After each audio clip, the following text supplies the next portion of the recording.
Continuing on with our study in Genesis, moving on to the fourth day of creation, we are told in Genesis chapter 1, beginning at verse 14, "And God said, Let there be lights in the firmament of heaven, to divide the day from the night, and let them be for signs and for seasons and for days and years."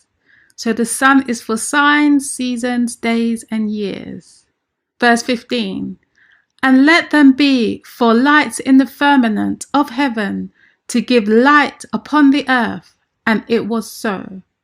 And God made two great lights, the great light to rule the day, and the lesser light to rule the night.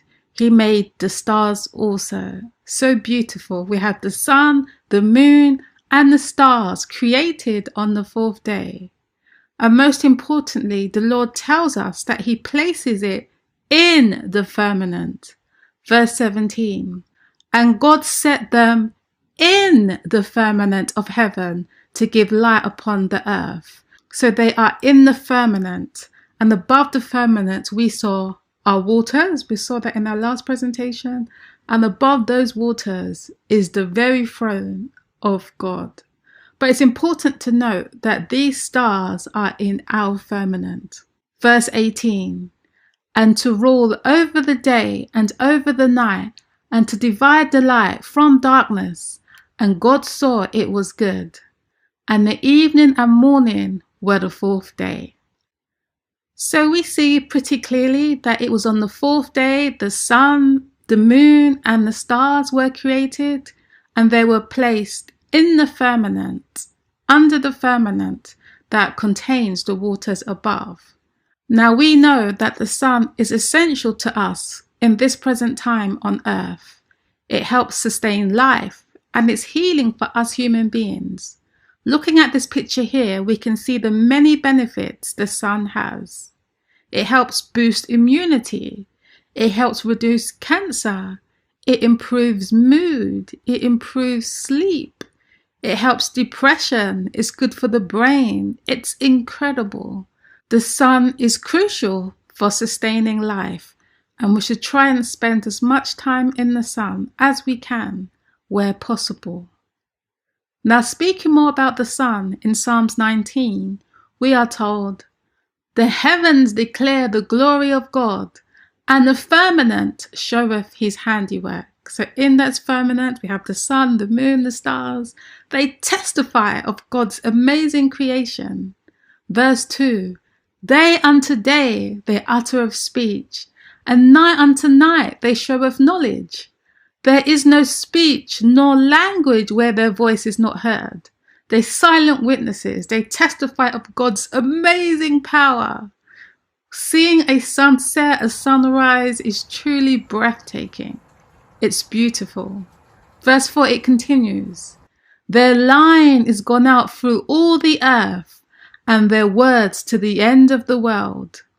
In them have he set a tabernacle for the sun." Now it's interesting to note that that word tabernacle can be translated as tent. It's the same word used in Isaiah 40:22, when we are told that God spreadeth the heavens as a tent to dwell in. And we know just above that tent, that tabernacle, is God's throne. So the sun is under the firmament. The Bible's clear on that. He has set a tabernacle for the sun, a dwelling place for the sun. Verse 5, "Which is as a bridegroom coming out of his chamber, and rejoiceth as a strong man to run a race." Now it's interesting to note that Christ is also likened as the bridegroom. It continues in verse 6, "His going forth is from the ends of heaven, and his circuit unto the ends of it, and there is nothing hid from the heat thereof." So in this passage we have an indication of how the sun works. It goes forth as a circuit, as a circle in the circle, which makes perfect sense, as according to our previous study, we saw that God shaped the earth as a circuit, as a circle, so it makes sense that the sun follows this path, its movement as a circle, providing heat, health, and various seasons to the earth. Now, most strikingly in this passage, Christ is compared to as the sun. He is not the sun, it's just a symbol, meaning that there are characteristics of the sun that we can see in Christ. Now, God created the sun to serve us, to provide health, healing, and happiness. It does its rounds across the earth, providing heat to our world, just as Christ came to serve. Speaking on his work, we are told, even as the Son of Man came not to be ministered unto, but to minister and to give his life a ransom for many. So Christ came to serve.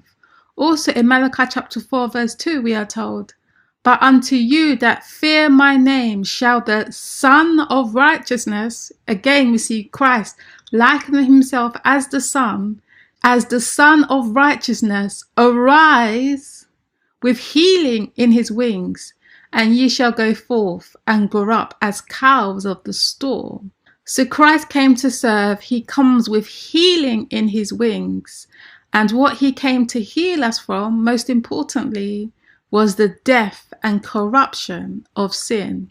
He came to reveal his character, and that character is service. Likewise, he created the Son to serve us.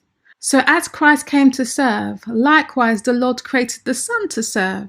Sadly, in pagan ancient cultures, many misunderstood this, and they worshipped the Son rather than giving glory to their Creator.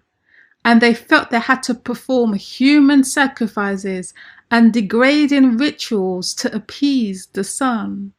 Similar to how some believe that they need to work themselves to heaven. Nevertheless, even ancient Israel got caught up in this. We see this in Ezekiel 8:16, where we have the men of the temple worshipping the sun.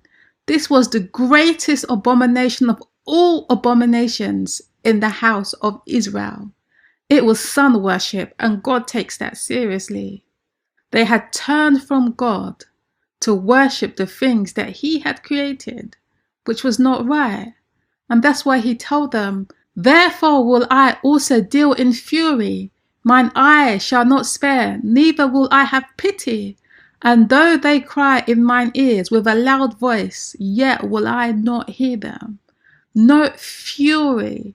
It reminds me of the third angel's message, when the wrath of God is poured out without mercy to those who do not repent from their idols. So idol worship, sun worship, is not to be messed with. God hates that. It's an abomination. Now, friends, has things changed in this day and age? Has sun worship died down? No, friends. It's alive and rampant, but it's more subtle. It's clothed with great deception, which you can only see through the Word of God. We see this when the church substituted the Sabbath, the true Sabbath, according to the fourth commandment. They substituted it to Sunday in honor of the sun god, and many went with that change blindly. And it's the same with heliocentrism, the changing of God's order in things. Now note what Copernicus wrote. This is not my words. This is what they state. They tell you this. Copernicus is the one who is known to have sparked this revolution. Also note Helo was the sun god in Greek and Roman mythology. Now note the following. In the middle of all sits sun enthroned. In this most beautiful temple could we place this luminary in any better position from which he can illuminate the whole at once. He is rightly called the lamp, the mind, the ruler of the universe. Hermes Trismegistus names him the visible God. Sophocles. Electra calls him the all-seeing. So the sun sits as upon a ruling throne, ruling his children, the planets, which circle around him. Now note how they have changed the order of things. We saw in creation that it's the sun that circles around the earth, providing heat to us. But now in this new order, heliocentrism, which is not biblical, you will not find it in the Bible, what happens? It's the planets that circle around him because he is their God. The earth has the moon at her service. As Aristotle says in his On Animals, the moon has the closest relationship with the earth. Meanwhile, the earth conceives by the sun and becomes pregnant with an annual rebirth. So note that it states that the earth is conceived by the sun. So in other words, the sun, that star, created the earth. But we know, according to God's biblical design in Genesis, that's not the case. Because God created the earth first, and then it was the sun. So we see how this satanic, evil, pagan, antichrist system works in a deceptive manner to change God's order of things. It's pretty scary. This is the same old ancient pagan Babylonian religion that's still alive today. It's Nimrod, Tammuz and Semiramis all over again. And what is the object of heliocentrism? A self-expanding universe that's just flying billions and millions of miles into nothingness? It's to eradicate God from the picture. It's interesting that they named the spaceship, the rocket, which they say conquered the moon, as Apollo. And you research Apollo, it's another sun god, Apollo conquering the moon. But hey, that's just another conspiracy.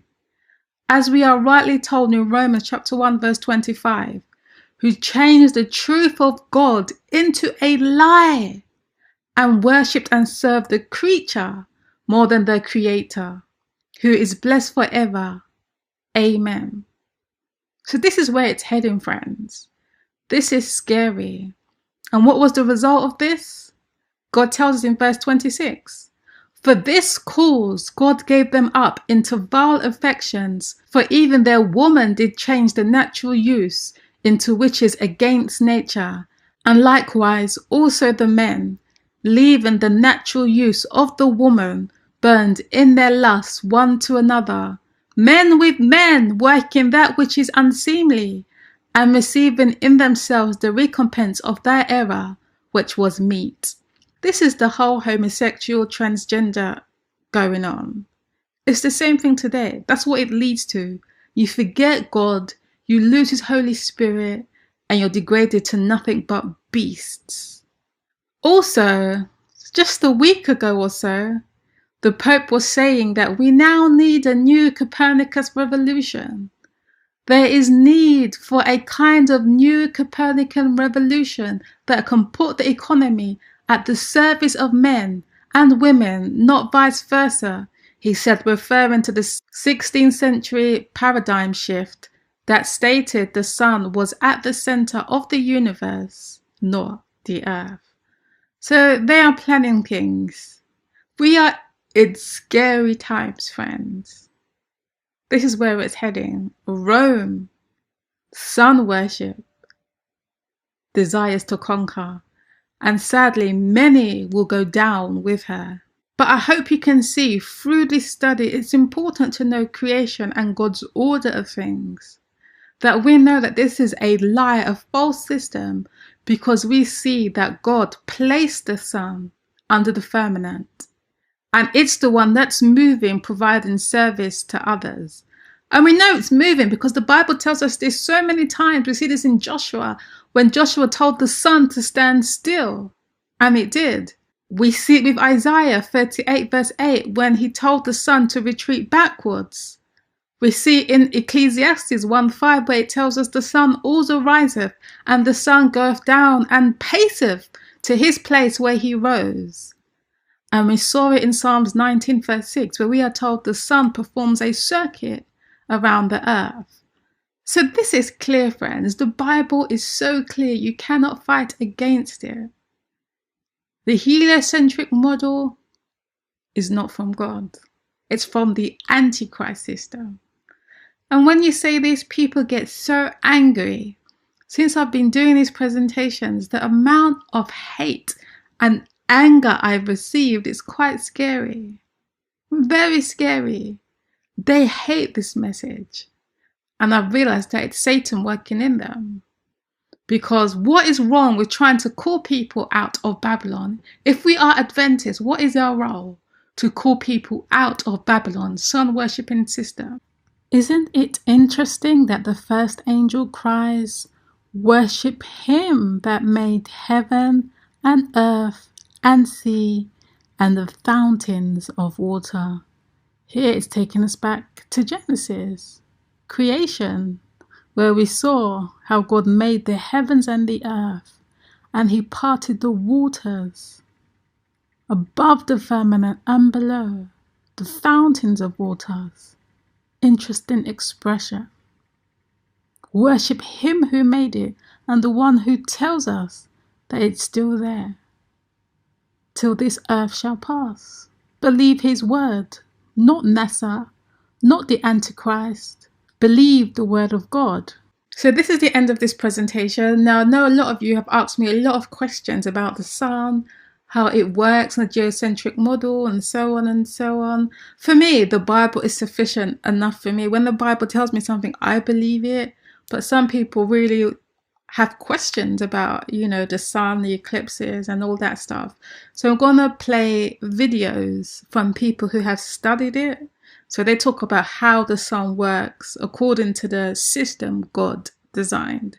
Now, I believe we'll get the true answer to this when we go to heaven, because God's works surpass our understanding. He gives us glimpses, but we will get the full revelation when we make it to heaven. Nevertheless, what God has shown us in his word is sufficient to tell us that the heliocentric model is satanic.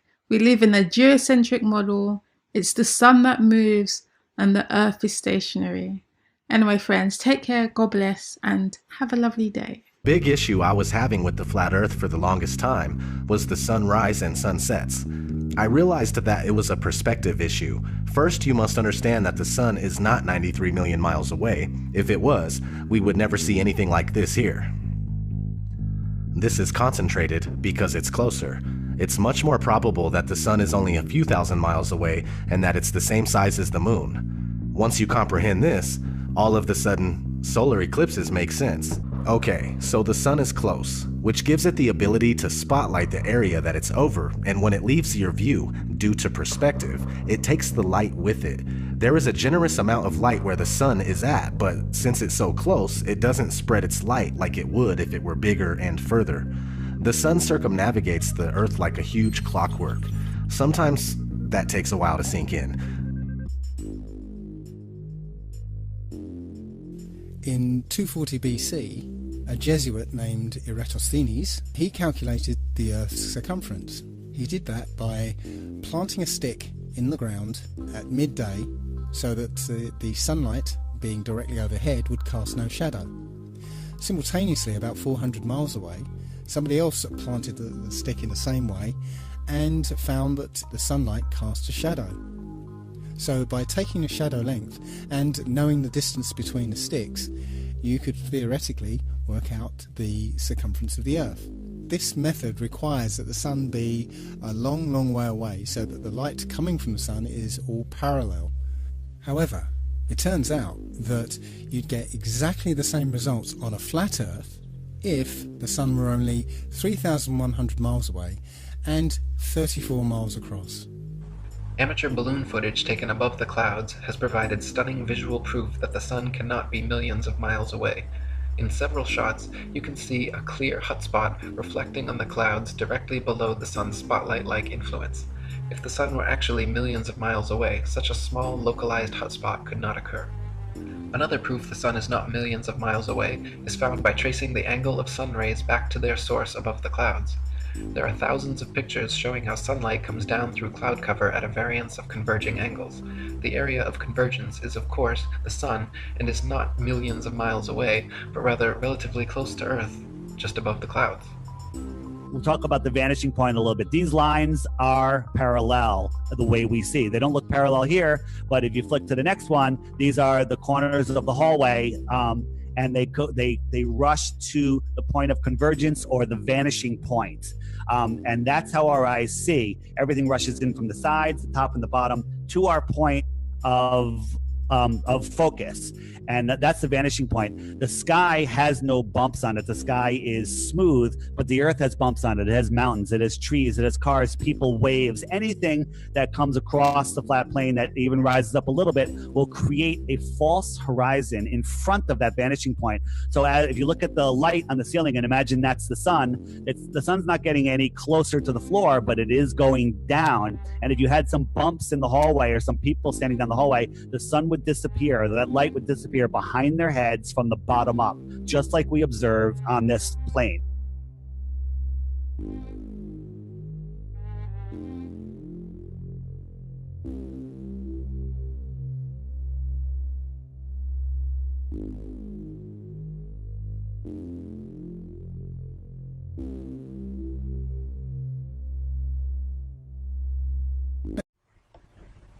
When you look up at the sun and moon, you see two equally sized, equidistant circles tracing similar paths at similar speeds around a flat, stationary Earth.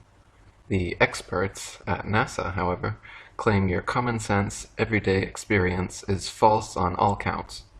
To begin with, they say the Earth is not flat, but a big ball. Not stationary, but spinning around 19 miles per second. They say the sun does not revolve around the Earth as it appears, but Earth revolves around the sun. The moon, on the other hand, does revolve around the Earth, though not east to west as it appears, rather west to east. And the sun is actually 400 times larger than the moon and 400 times farther away. That's right. You can clearly see they are the same size and distance. You can see the Earth is flat. You can feel the Earth is stationary. But according to the gospel of modern astronomy, you are wrong and a simpleton worthy of endless ridicule if you dare to believe your own eyes and experience. With haughty arrogance, the nearest hypnotized heliocentrist will then inform you that the sun is 865,374 miles in diameter and 92,955,807 miles from the Earth. The moon is 2,159 miles in diameter and 238,900 miles from the Earth. And those just happen to be the exact diameters and distances necessary for a viewer from Earth to falsely perceive them as being the same size. So you see, silly flat earther, it is all an illusion, and the apparent equanimity of our day and night luminaries in the sky results from mere coincidental parallax perspective. The sun does not revolve around the Earth as it appears. Rather, the Earth spins 1,038 miles per hour under your feet and revolves 67,108 miles per hour around the sun. The moon does indeed revolve around the Earth, but not as it appears.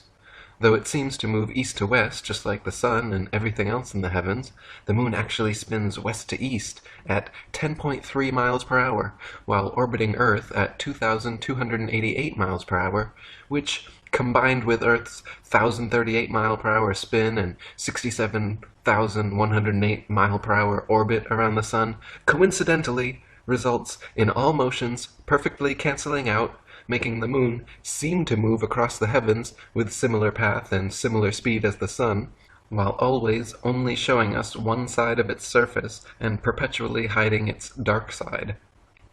Bernard Brewer said, "The moon presented a special math problem for the construction of the heliocentric model. The only way to make the moon fit in with the other assumptions was to reverse its direction from that of what everyone who has ever lived has seen it go. The math model couldn't just stop the moon like it did the sun, that wouldn't work.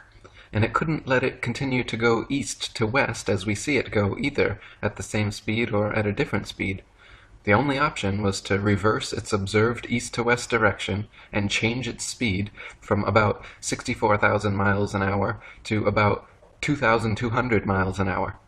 This reversal, along with the change in speed, were unavoidable assumptions that needed to be adopted if the model was to have any chance of mimicking reality." And Marshall Hall said, They want you to believe that the moon's rotation is perfectly synchronized with its orbit, so that's why we only ever see one side of the moon, rather than conclude the obvious, that the moon is simply not rotating. Moreover, they had to slow down the moon's speed by 58,870 miles per hour and reverse its direction to west to east to successfully sell their phony heliocentricity system to a gullible public. I don't think there is one person in many, many thousands, regardless of education, who knows that the Copernican model had to turn the moon's observable direction around and give it a new speed to accommodate the phases and eclipses. William Carpenter said, "Astronomers tell us that the moon goes round the Earth in about 28 days. Well, we may see her making her journey round every day if we make use of our eyes, and these are about the best things we have to use. The moon falls behind in her daily motion as compared with that of the sun, to the extent of 1 revolution in the time specified. But that is not making a revolution.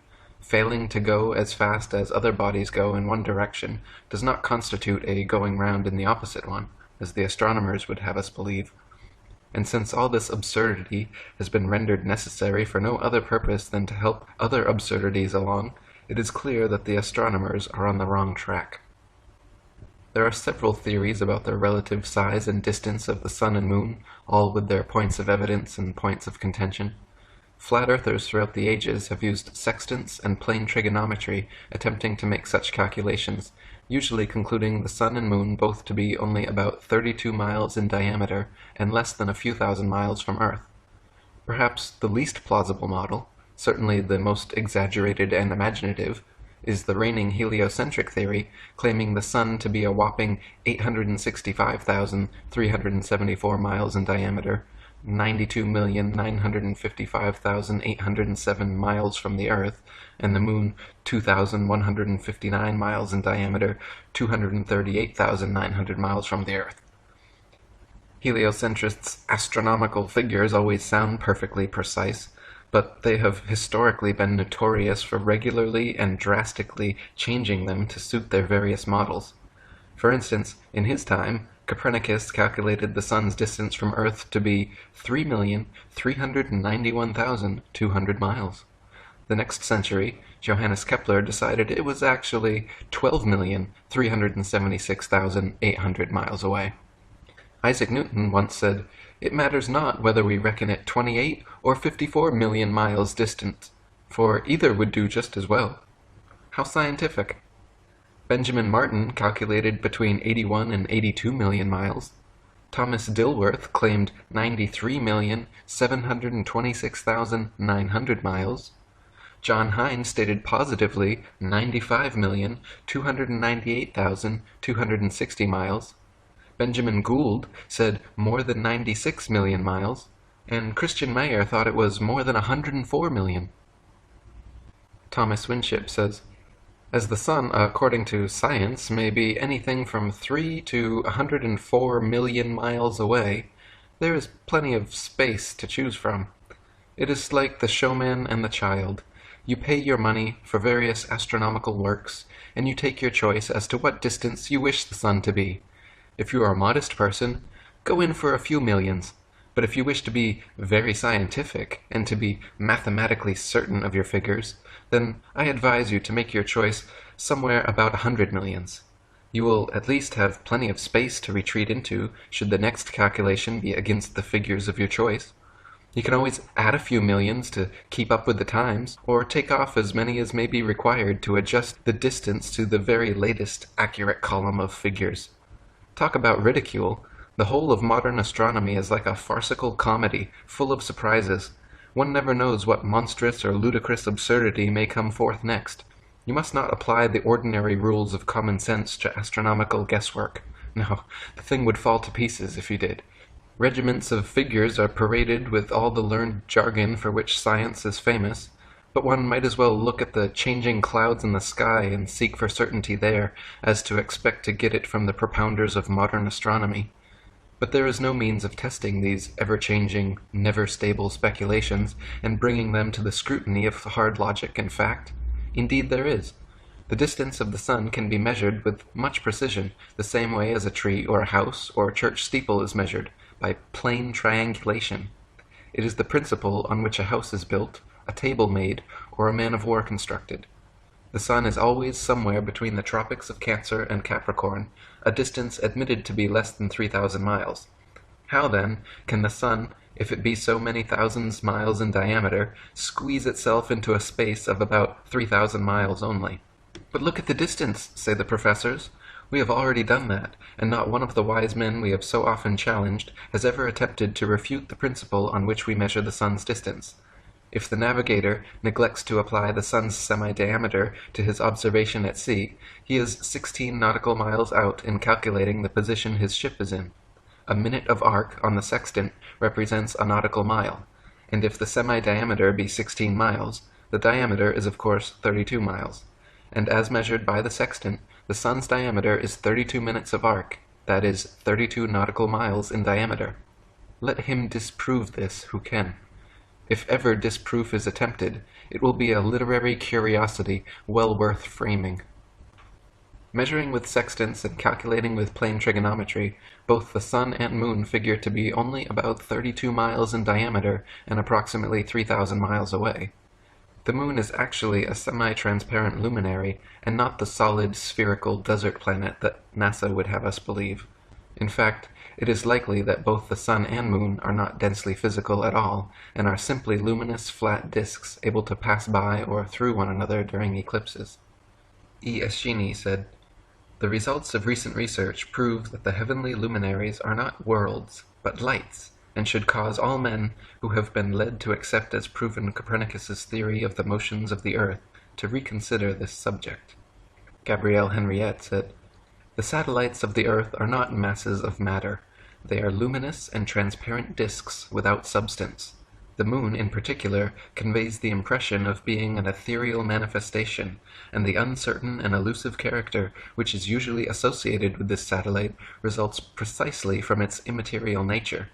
It was recognized from the earliest times that the satellites of the earth, particularly the sun and the moon, were not solid, opaque bodies. They were first, until Aristotle, considered to be souls or spirits, which does not imply a physical nature. To the ancients, they were simply lights, and they gave the sun and the moon a very apt name. They called them luminaries.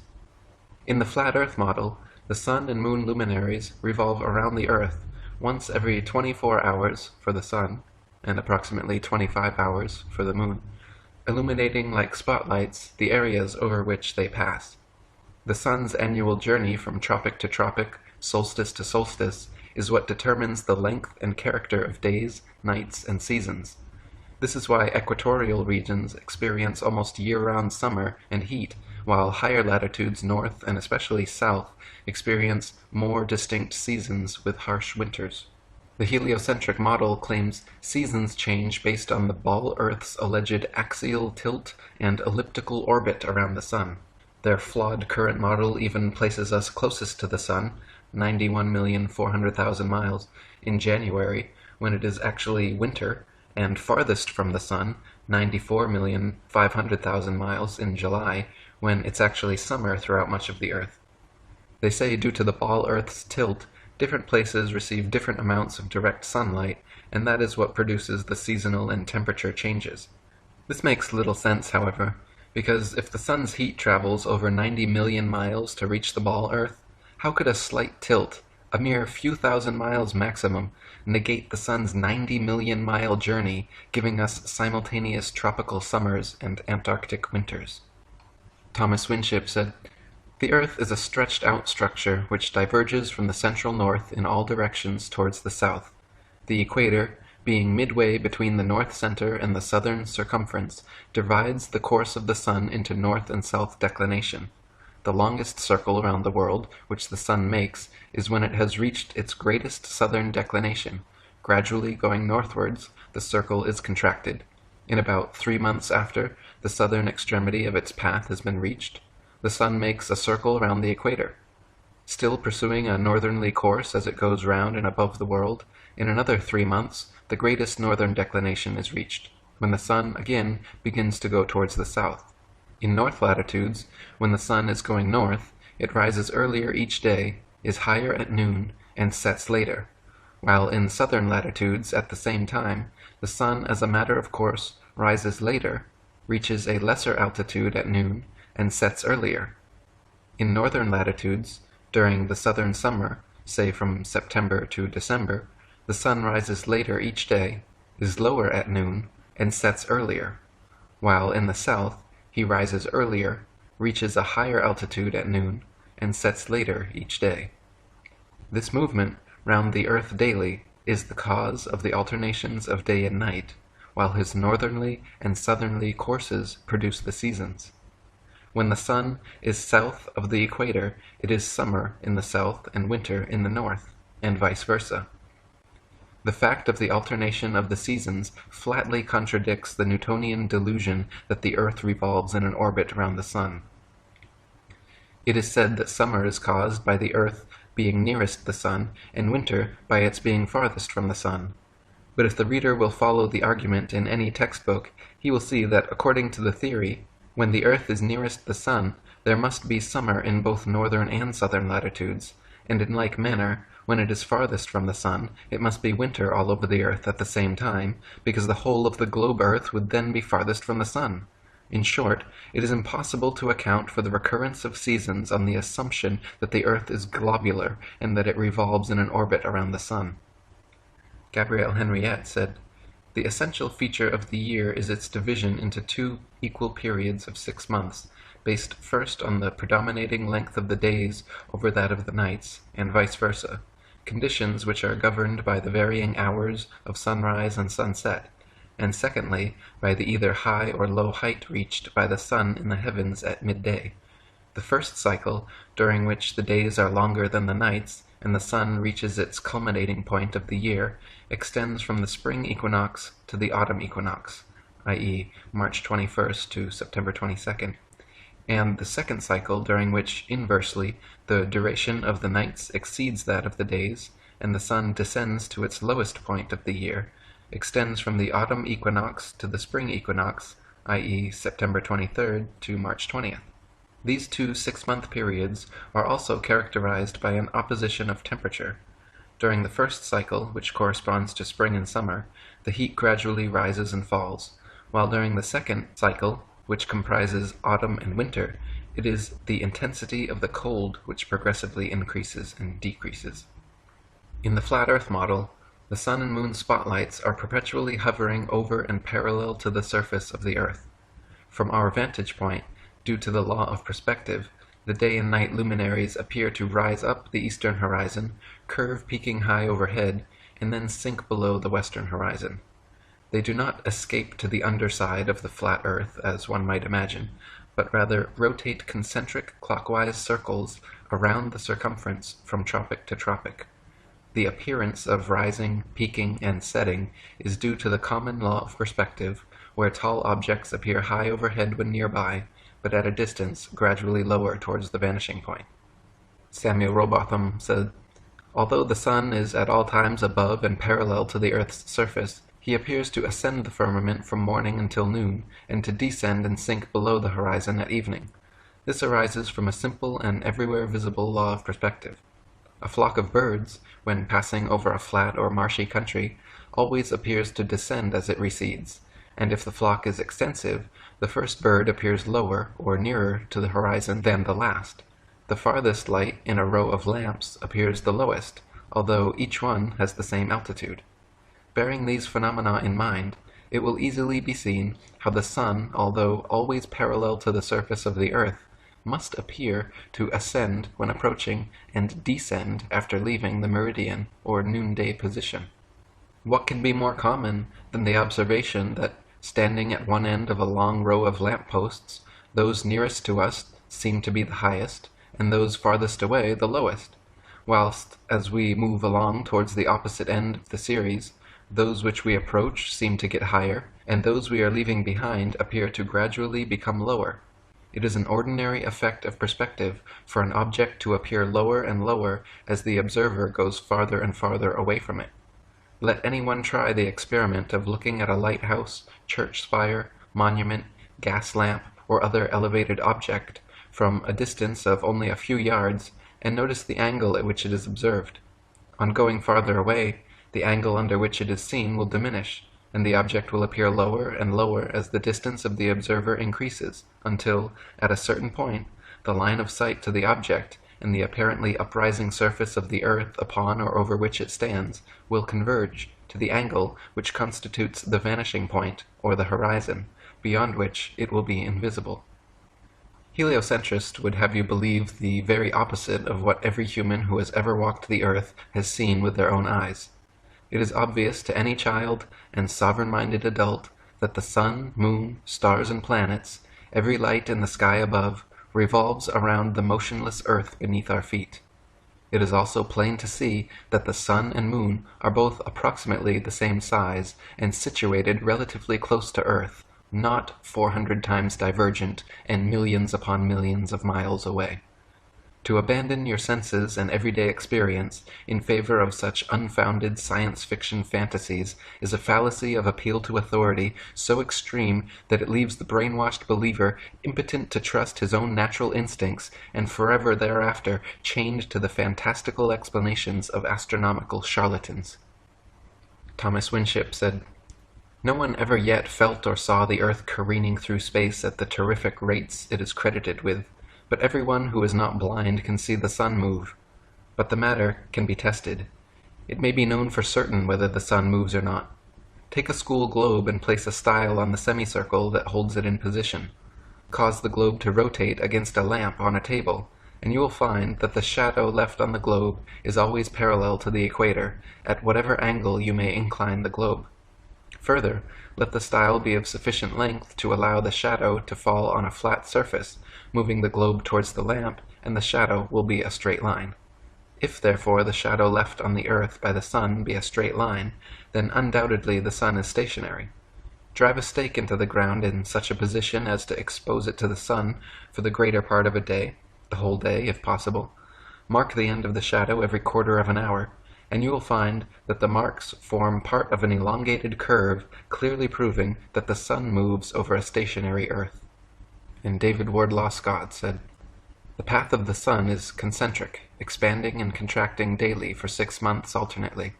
This is easily proved by fixing a rod, say at noon on the 21st of December, so that on looking along it, the line of vision will touch the lower edge of the sun.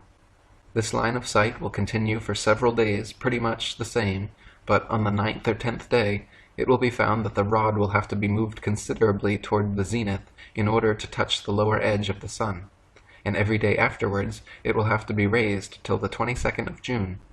Then there will be a little change for a few days, as before, but day by day afterward the rod will have to be lowered till the 21st of December, when the sun is farthest from the northern center and it is dark there. This expansion and contraction of the sun's path continues every year and is termed the northern and southern declination, and should demonstrate to modern astronomers the absurdity of calling the world a planet, as it remains stationary while the sun continues circling round the heavens."